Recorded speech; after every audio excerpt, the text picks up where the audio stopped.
Fala pessoal, beleza? Algum tempinho aí que eu não posto os vídeos, devido a muita demanda lá no meu trabalho como delegado de polícia. Porém, hoje vamos dar andamento às aulas de Direito Administrativo. Hoje vou falar sobre poderes administrativos. Vou tentar falar de algumas espécies desse poder, mas nas demais aulas a gente vai esgotar o assunto, ok? Antes de mais nada, pessoal, nós devemos diferenciar poderes administrativos de poderes do Estado.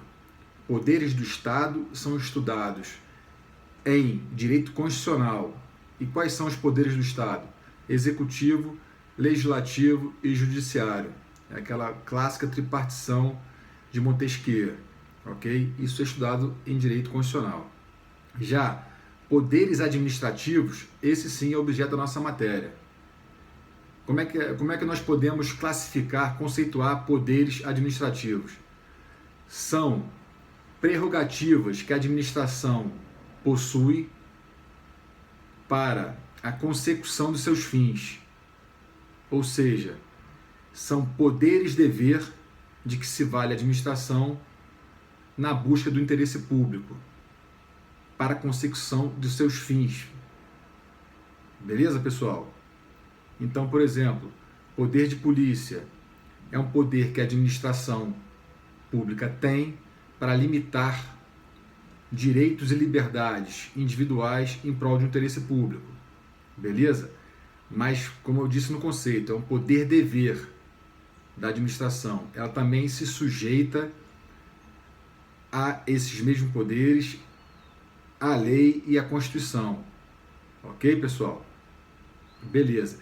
Esses poderes, pessoal, são irrenunciáveis, ok? A administração não pode hoje falar, hoje vou exercer o poder de polícia, hoje vou exercer o poder disciplinar e amanhã não. Como eu falei, são poderes, mas antes de tudo são deveres também, ok? Então, portanto, são irrenunciáveis e se pautam na estrita legalidade.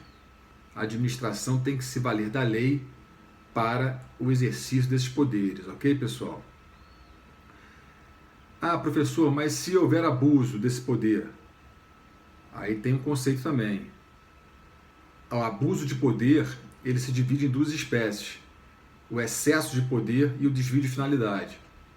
Excesso de poder, quando um agente que não tem atribuição para a prática daquele ato, ele o exerce. Por exemplo, um PRF, ele vai fiscalizar numa rodovia estadual. Ele tem poder para fiscalizar o trânsito, porém nas rodovias e estradas federais, não nas estaduais. Neste caso, haveria um abuso de poder, ok?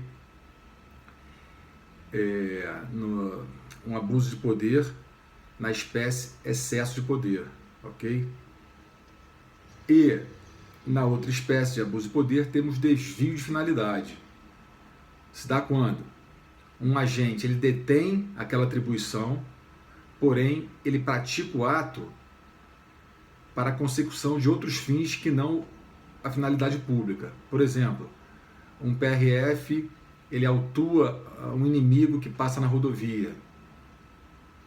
Nós sabemos que essa atuação do PRF deve se basear no princípio da legalidade, da moralidade, da finalidade pública e não por motivos pessoais. Então, quando ele autua alguém por motivos de inimizade, qualquer interesse pessoal, há um desvio de finalidade. Outro exemplo, um policial ele liga aquele sistema luminoso do carro de emergência a fim de almoçar, por exemplo, porque ele está com fome. Nós sabemos que houve um desvio de finalidade. É lícito aquele uso daquele equipamento, porém, nas situações de emergência. Então, o agente público tem a atribuição de usar aquele equipamento, porém, usou para finalidade que não a finalidade de uma emergência, como no exemplo aqui agora que eu dei. Ok, pessoal? Professor, espécies de poderes administrativos. A doutrina majoritária vai falar que temos as seguintes espécies: poder normativo, hierárquico, disciplinar e poder de polícia. E quanto ao poder discricionário e ao poder vinculado. Bem, a doutrina mais moderna, em sua maioria, vai falar que poder discricionário e vinculado não são espécies de poder, mas sim como são exercidos os demais poderes que eu citei. Poder normativo, hierárquico, disciplinar e de polícia, ok? Como esses 4 são exercidos, de forma discricionária ou vinculada, ok? Mas tem uma doutrina mais clássica que conceitua também como espécie de poder administrativo o poder discricionário e o vinculado. Mas para a prova de concurso, sinceramente, acho que nós devemos ficar com a corrente majoritária. Ok, pessoal? Então vamos lá, pessoal. Vamos falar primeiro sobre o poder hierárquico, ok? Poder hierárquico, pessoal, primeiramente que nós devemos nos ater ao seguinte: ele se dá sempre dentro de uma pessoa, da mesma pessoa jurídica, ok? Então, nós não temos hierarquia entre a União e os estados e os municípios, ok? Nós sabemos que são pessoas jurídicas, né? Então, para começar a conceituação desse poder, nós temos que ter isso bem em mente. Só tem poder hierárquico dentro da mesma pessoa jurídica, ok? Isso é basilar. Ah, um juiz federal manda num juiz estadual? Não. Ah, um delegado federal manda no delegado estadual? Não. Não tem hierarquia, já falei. São pessoas jurídicas distintas, União e Estado nesse exemplo, ok? Esse é o primeiro ponto. E como é que nós podemos conceituar o poder hierárquico? É uma relação de coordenação e subordinação que se estabelece dentro das organizações administrativas, ok? Repetindo, é uma relação de coordenação e subordinação que ocorre, que se estabelece nas organizações administrativas. Temos que ter em mente também o seguinte: poder hierárquico não depende de lei, ok? Ele depende dessa organização, como eu falei, não depende de lei. Ah, por exemplo, vamos dar um exemplo no meu caso, sou delegado de polícia aqui no Distrito Federal. O poder hierárquico dentro da minha instituição, dentro do meu órgão, ele se dá por essa relação de subordinação, de coordenação e subordinação. Aí poderia vir, por exemplo, um agente questionar: doutor, mas onde é que está que o senhor é meu chefe, é meu superior hierárquico? Não tem lei? Não precisa de lei. Precisa da simples forma de se organizar esse órgão, ok? Esse é o primeiro ponto, tá? E quais são as características desse poder? Ele permite ao superior hierárquico dar ordens, fiscalizar, controlar, aplicar sanções, delegar e avocar competências dos seus subalternos, ok? Ele também permite, como eu falei, aplicar sanções somente aos seus subordinados, ou seja, aos agentes públicos que estão dentro daquele mesmo órgão da administração, beleza? Permite também a delegação e a avocação de atos administrativos. A Lei 9784, ela diz que para delegar um ato administrativo, não necessariamente terá que ser essa delegação feita a um órgão subalterno, ok?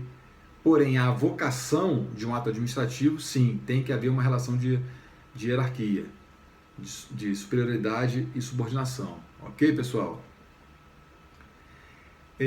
A própria Lei 9784 diz os casos que não podem ser delegados, os atos administrativos que não podem ser delegados, ok?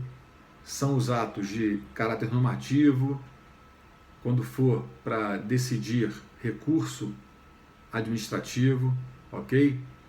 E também nos atos de matéria exclusiva. Nesses casos não pode haver delegação, ok? Também não pode haver delegação de atos políticos e funções típicas de cada poder, beleza?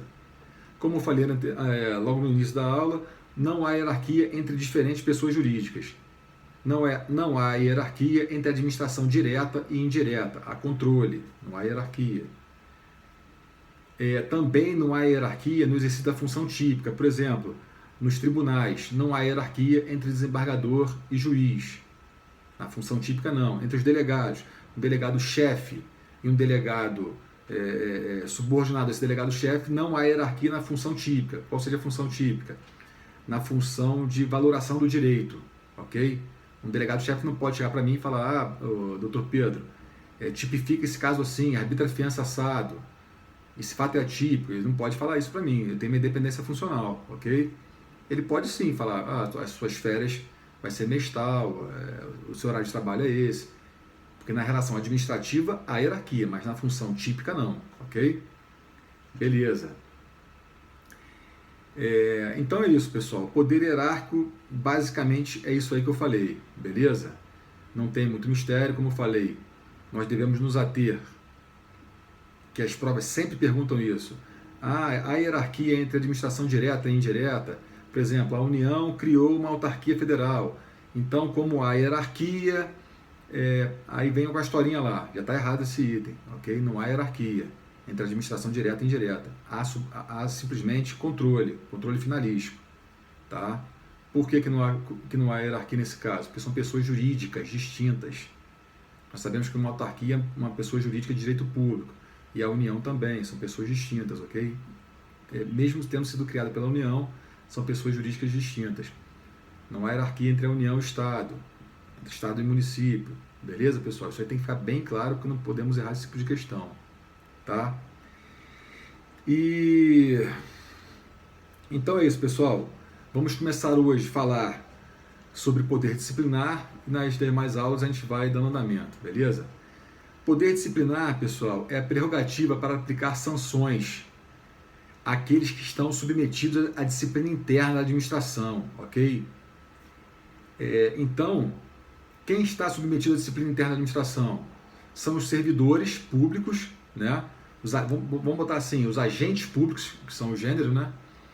E os que têm, os particulares que têm um vínculo especial com a administração, ou seja, um vínculo contratual, por exemplo, um concessionário, um permissionário de serviço público. Beleza, pessoal? Só estão vinculados ao poder disciplinar quem tem algum vínculo com a administração, ok? O chamado vínculo especial, beleza? Quem tem vínculo especial? Os agentes públicos e os particulares que têm algum vínculo contratual com a administração, por exemplo, como eu falei, concessionário e permissionário de serviço público, ok? Não se confunde com o poder punitivo do Estado, exercido pelo Poder Judiciário, ok? Ele, em regra, ele é um poder que tem a característica da discricionariedade, porém, pessoal, a discricionariedade é na aplicação da sanção, ok? Mas não quanto ao dever de fiscalizar essa conduta desse agente público, por exemplo. Chega uma notícia ao corregedor da Polícia Rodoviária, por exemplo, que tem um agente público que está sendo violento com os cidadãos. A corregedoria tem a obrigação de instaurar um procedimento administrativo, ok? É vinculado.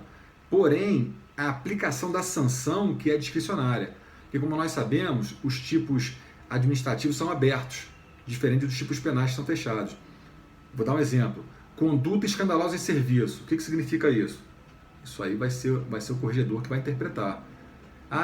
Um servidor chegar de bermuda numa repartição de conduta escandalosa? Um policial militar chegar com a barba enorme é conduta escandalosa? Isso cabe à administração, ok? Então aí, na aplicação da sanção, que é discricionário. Na apuração, não. É obrigação da administração apurar, ok? Sob pena de um crime até de condescendência criminosa, lá do artigo 310 do CP. Beleza? Então é isso aí, pessoal. Conceituando o poder disciplinar, é aquele poder conferido à administração pública que lhe permite punir, apenar a prática de infrações funcionais dos servidores e de todos que estiverem sujeitos à disciplina dos órgãos e serviço da administração, como é o caso daqueles que contratam com a administração pública. Beleza, pessoal? Então, hoje vou ficar por aqui. Como eu falei lá no primeiro vídeo, são vídeos de mais ou menos 15 minutos. E mais para frente, essa semana ainda, vou postando outros vídeos aí, pessoal. Beleza? Forte abraço aí, fiquem com Deus.